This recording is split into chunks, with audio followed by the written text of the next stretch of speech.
What is up guys, KnucklesUp, or Michael here, and today I'm back with a brand new video. Now before I get into this one, I just want to take literally 30 seconds of your time to say thank you. So, I don't know if you know, I've hit 1,000 subscribers, and that's so freaking cool. I never thought I could hit that number. I'd always stay around 150 and thought I'd hover there for a really long time, but instead, no, I actually got 1,000. So I can't thank you guys enough. It means a lot to me. It just shows a lot of people, hey, you can actually, you know, get a ton of viewership and a ton of people clicking on your channel if you actually make some solid content. I think my content's definitely elevated over the years, and I'm really happy to say that I've hit that number. So I do want to say that I have an 1,000 subscriber special in the works, and by in the works, I mean it's gonna happen. I haven't started it because frankly, I have zero clue as to what I want to do it on. So if you have any ideas for my 1,000 subscriber special, you just got to drop a comment down below. I'm gonna read all of them. So if you have a stupid idea, like put G Fuel on chicken and cook the chicken and then eat the chicken, I'm not gonna do that, but just any idea you have, or it could be like a Q&A. Anything from the extreme to, you know, just like basic stuff. Either or, I'm cool with, so just drop it down below and let me know what you want to see. Additionally, I did get a new face cam. That's why you're seeing face cam right now. I don't often do a lot of face cam just because it takes an extra step. However, I did get a Logitech, I believe it's a C920, and it's a thing of beauty, for real. This thing is just like gorgeous. You can see my face, you can see this massive zit. Oh, that side. I got here, and you can see, you know, my pristine jawline right now.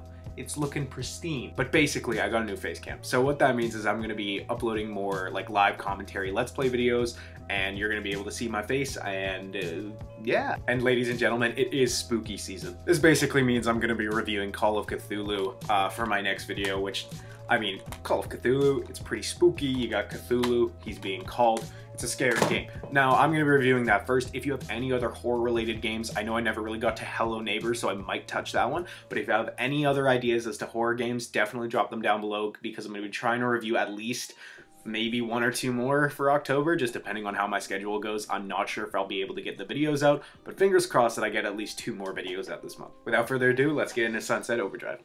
Sunset Overdrive, the most underrated game I have played so far in any of my game theories. This game has got guns, goons, babes, bazookas, what's not to like? No, but in all seriousness, this is a great game. As per usual, before I get into the game theory, I like to kick things off with a summary and a review of the game. So grab a can of Overcharge and your flaming compensator and let's get this party started. Released in 2014, Sunset Overdrive follows a nameless but very customizable protagonist thrown into a world of chaos, guns, and self-aware humor. The game kicks off with a tutorial section followed by a quick cutscene that explains everything. In the town of Sunset City, many gathered to party for the release of the brand new energy drink called Overcharge. Your character, a housekeeper, cleaning at the party, witnesses firsthand hordes of crowd dancing and enjoying their fizzy beverages. Suddenly, the party turns sour and everyone begins falling ill immediately. The protagonist is approached by a very unstable individual who then begins convulsing in pain before ultimately turning into a beast unlike any other. After escaping with your life, you find yourself incredibly confused and in terror. But luckily for you, a man named Walter conveniently saves your life, equips you with loads of weapons, and explains everything. Basically, the energy drink caused everyone who drank it to go into a state the survivors called Overdrive. This caused normal people to turn into bloodthirsty mutants. These mutants are referred to as OD, short for Overdrive, but also likely short for Overdose as well. From there, you're effectively tasked with getting the hell out of the city before Fizzco, the company responsible for this biohazardous mess, blows everything up in an attempt to destroy any evidence that they caused the mutant outbreak. I love this game. I have honestly never played a better apocalypse themed game in my life, and I will stand behind this one if anyone disagrees. First off, the gameplay is fantastic. The weapons are fun, there isn't a ton of skill cap required to have a good time, but there still is enough difficulty to make the game exciting. The movement is incredibly fast paced and unique. Flying around on telephone poles, bouncing on cars, and grinding on railings not only look and feel cool, but are an integral part of the gameplay, as you need to be constantly moving to build up more momentum. The bosses combine a decent challenge with incredible design to set them apart from each other. Overall, if you pick it up, you won't put it down. More importantly, the reason why I love this game so much is that it takes everything I hate about the apocalypse genre and uses it in a way that makes the game admirable and informative at the same time. Sunset Overdrive is very intentionally full of cliches, but the game's self-awareness allows the cliches to shine. The protagonist makes it very clear that he knows he's in a video game. The characters are aware that it makes no sense whatsoever, that they know every meticulous detail about what's going on and how everything is happening, but despite not possibly being able to learn all this information. I often find that I get frustrated when playing games of the genre because the game tries to explain so much about a situation that the characters could not possibly understand. By making fun of the genre, they provide a way to move around poor explanations and plot holes by doing exactly those things,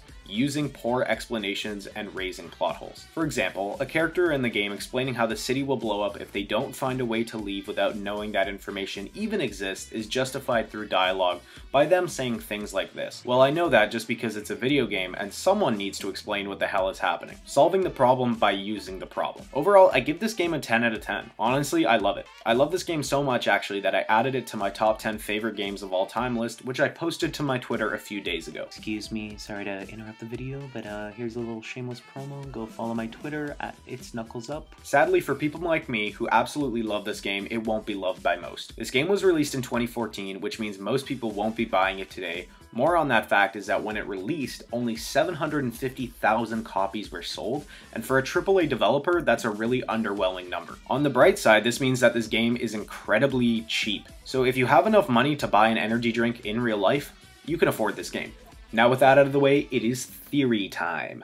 So throughout the game, I pondered at the absurdity of the Fizzco company. This company made zero sense to me, and the characters also agreed, wasting no time pointing out immediately how insane this company is. They are a drink and snack corporation, but they also conveniently manufacture vast quantities of bloodthirsty robots, killing machinery, and efficient weaponry. And they also possess a bunch of high technical information like force fields and things like that to keep everything in the city. It makes literally no sense. But not only that, after the drink turned everyone into ODs, they were successful in blocking off the entire city, killing many survivors, and killing a lot of mutants to destroy the evidence and somehow preventing anyone outside of the city from knowing what was happening in the first place. And if it wasn't for those meddling kids and your protagonist hero, Fizzco would have gotten away with it 100%. The way the game ends is your hero basically flies at the Doomsday device with a rocket and blows it up, thus preventing everyone from dying. Yada yada yada, everyone lives happily ever after, funny game. It got me thinking though, is this possible? Could there be a company so influential, so rich, so expansive that if a catastrophic accident had happened that they could prevent anyone from ever knowing about it? And if this was possible to pull off today, is there an organization today that could possibly have the resources to do this? So strap in folks, because I'm going to analyze what it would take for a real life company to get away with something like this. And let me tell you, it's not going to be easy.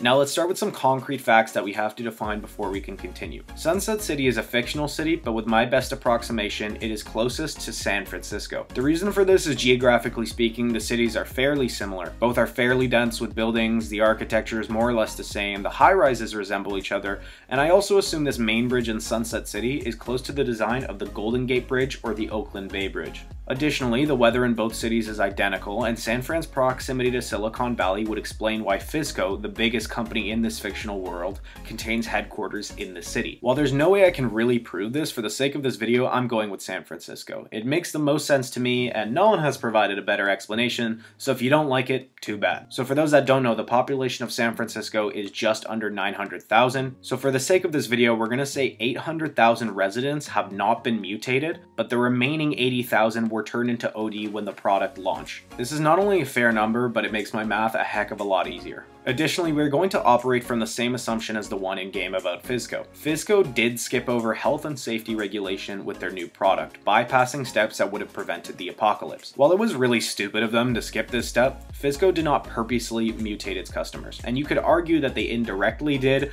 but their intention wasn't to cause a mass uproar that would kill a bunch of people and mutate a bunch of others. This is important to note because this assumes that in our what if scenario, the company responsible is not already set up with enough defense to blow up the city. This means that damage control can only begin once the outbreak begins, and we cannot pre-plan an inescapable city for a problem that theoretically hasn't happened and theoretically a problem that we don't know is going to happen. Finally, we are going to assume two things about the mutants and survivors. First, the mutants are motivated in-game by the soft drink. If they see overcharge, they will flock to drink it. This means that for a bit of time, the OD will be occupied by drinking the beverage that is all over the downtown core of the city. However, when not drinking the beverage, they chase and kill people. So if they can't find overcharge, they will follow people. trampled. Additionally, we are going to assume that once humans know about a mutant outbreak, they are going to get the hell out of the city. So from this information to account for travel time of breaking news, we will say that humans in the city will leave 30 minutes after the first OD pops, and OD will stay in a bit in the downtown area of San Francisco and then begin to follow the humans after, we'll say, about an hour. Considering the company is present at the event, they will begin their damage control immediately.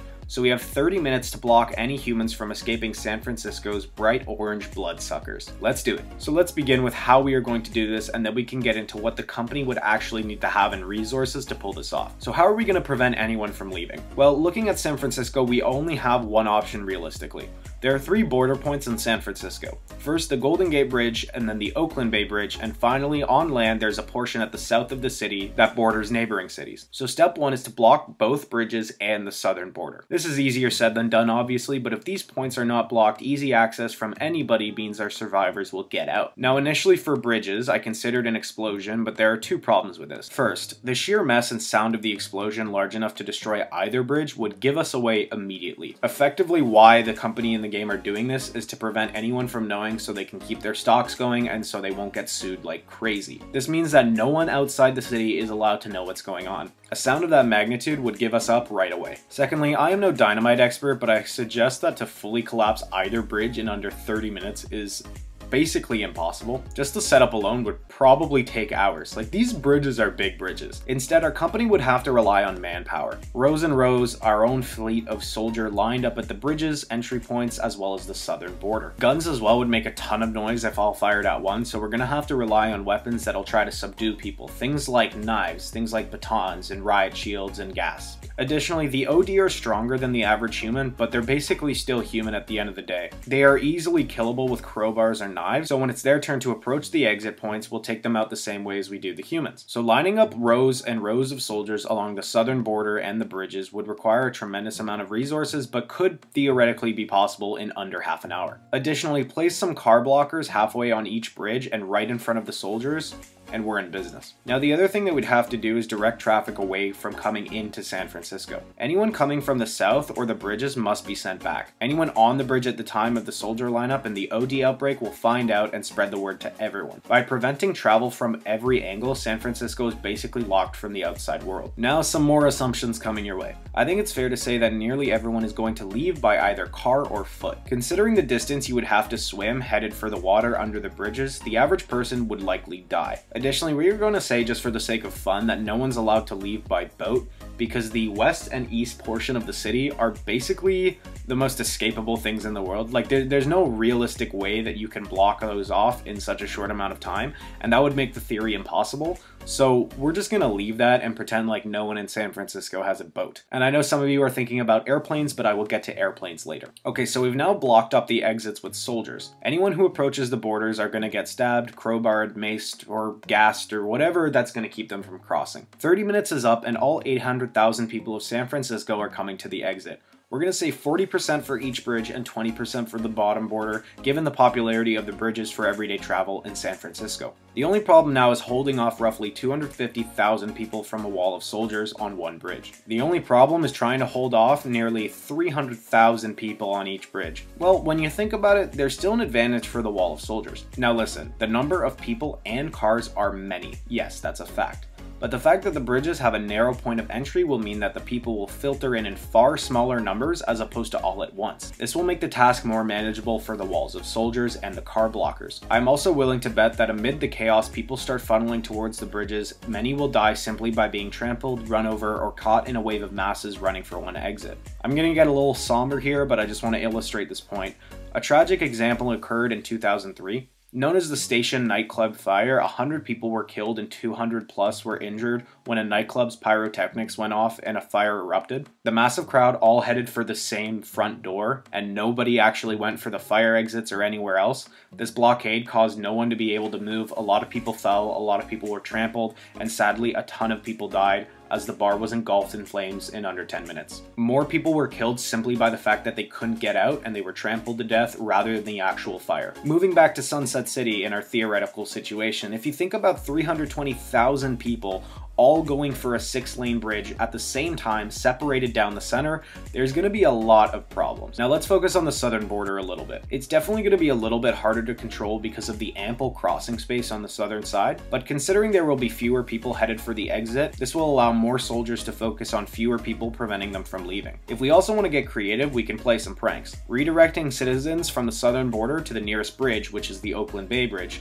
could be the perfect way to funnel even more towards unsafe areas. I just realized all of this sounds incredibly morbid. I don't actually want to kill San Francisco people, just so everyone knows. So now we are 1 hour in. People have already flocked towards the exits, many are unsuccessful. The OD are now spreading everywhere in the city, and they will kill anything they see. Given the backup on the bridges, the spread of OD and the wall of soldiers basically sandwich the remaining survivors. If you try to cross the bridge, a soldier waiting for you will be gunning you down. And if you can't get there in time, an OD will get you. Now all that's left to do is get rid of the OD and find a way to somehow leave no evidence. Getting rid of the OD will be fairly easy. They're not very smart creatures, so it's not a big problem. However, now we have to worry about the remaining survivors. Chances are there's a handful of people that went, I think there's only 2 exits and I can't get out of the city realistically. I'm gonna grab a gun and shack up and protect myself. I think the best way to go about this is do a total strip search of the city. Keep half the soldiers at the border points and send the other half in to kill the OD and kill anyone they see. From there, the choices are endless. We got all the time in the world, and our company can now think of what way. Do we blow it up? Do we spray it everywhere with Lysol? However, the best option is a repopulation. San Francisco is now completely empty. No one is living there, there's no OD, there's no remaining survivors, the city is entirely up for grabs. What seems logical is place every soldier fighting for the team corporation and offer them a house of their choosing in exchange for their silence. Take any handful of general managers and employees from this company and boom, San Francisco has a new municipal government. You could basically repopulate the town with everyone in that company, reopen the roads, and pretend like nothing ever happened. So this would be the best route of going about it. But now let's talk about the resources to pull this off. Right now we've set up roadblocks, redirected traffic, killed almost 900,000 people in OD, wiped San Francisco clean of any evidence, repopulated the entire city, all without leaving a hint of any catastrophe. So we would need to be able to control traffic to a certain degree, have access to our own military, and some sort of forensics team to wipe out any OD or human DNA from the city. This would all need to be done in a short amount of time as well. Also, we need to consider a few X factors. Among them are air travel and communicative technology. First, there are likely hundreds of planes flying from any given city at any given time. This means while all the chaos is happening, there's definitely a JetBlue economy Boeing that's about to land in San Fran. Anyone flying into the city will turn around and alert other people,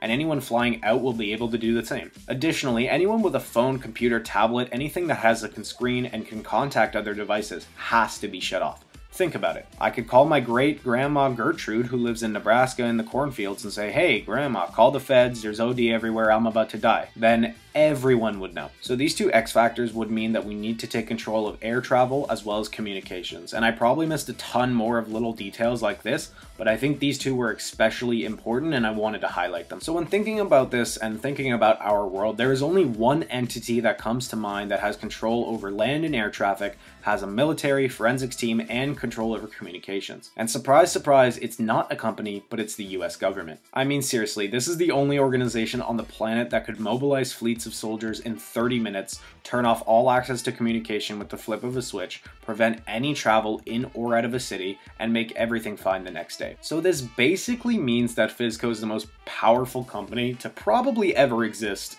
ever. They're maybe even more powerful than the US government because they have access to force field technology, and the US is still slacking on their force field technology. You gotta get on that. Bringing it all back to the beginning, this is why Sunset Overdrive is so brilliant. Any game that tried to pull this concept off without the level of smug, self-aware joviality that Sunset possesses would surely fail, and that's why this game works. The whole idea of the apocalypse genre is mostly ridiculous, and Fizzco is no exception, but at least the game knows it's ridiculous and can make fun of this. Anyway, that's gonna do it for today, guys. This video is pretty long, so I'm proud of you if you made it out here. Thanks for sticking with it. And also, thank you again for 1,000 subscribers. I love all of you knuckleheads. I'm really happy about this. I'm gonna make a video soon, so again, drop down below what you want to see me do for the 1K sub special. So guys, if you enjoyed the video today, drop a like down below, subscribe if you have not, and as always, I will see you guys in the next one.